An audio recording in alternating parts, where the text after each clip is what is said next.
Всем добрый день, меня зовут Коневская Татьяна Васильевна, и я баллотируюсь кандидатом в депутаты по Советскому району города Гомеля, округ номер 34.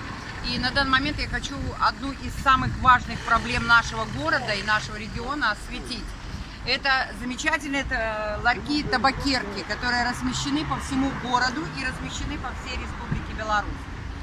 Я не против, я прекрасно понимаю, что сигареты продаются у нас во всех магазинах. Я никак не могу понять, почему именно табакерка, почему именно ларьки, почему именно деньги за табачные изделия должны идти одному человеку.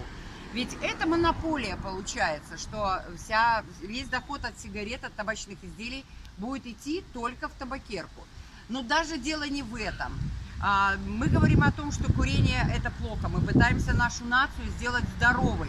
Но последней каплей стало в моем районе, я здесь живу, это установка пару недель назад ларька табакерка напротив Гомельского городского лицея номер 1.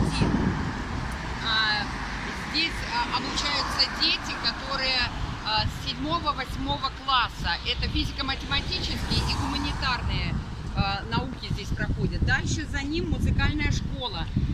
Школа является одной из лучших музыкальных школ, где уходят и конкурсанты оттуда. Там великолепный музыкальный зал. Ходят малыши дошкольного возраста и до 7 класса 8. Вот это была последняя капля. Последняя.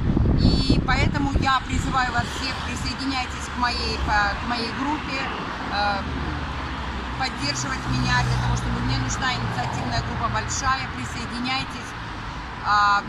Я думаю, что эту проблему мы будем решать вместе, и не только эту, потому что в нашей стране очень много проблем.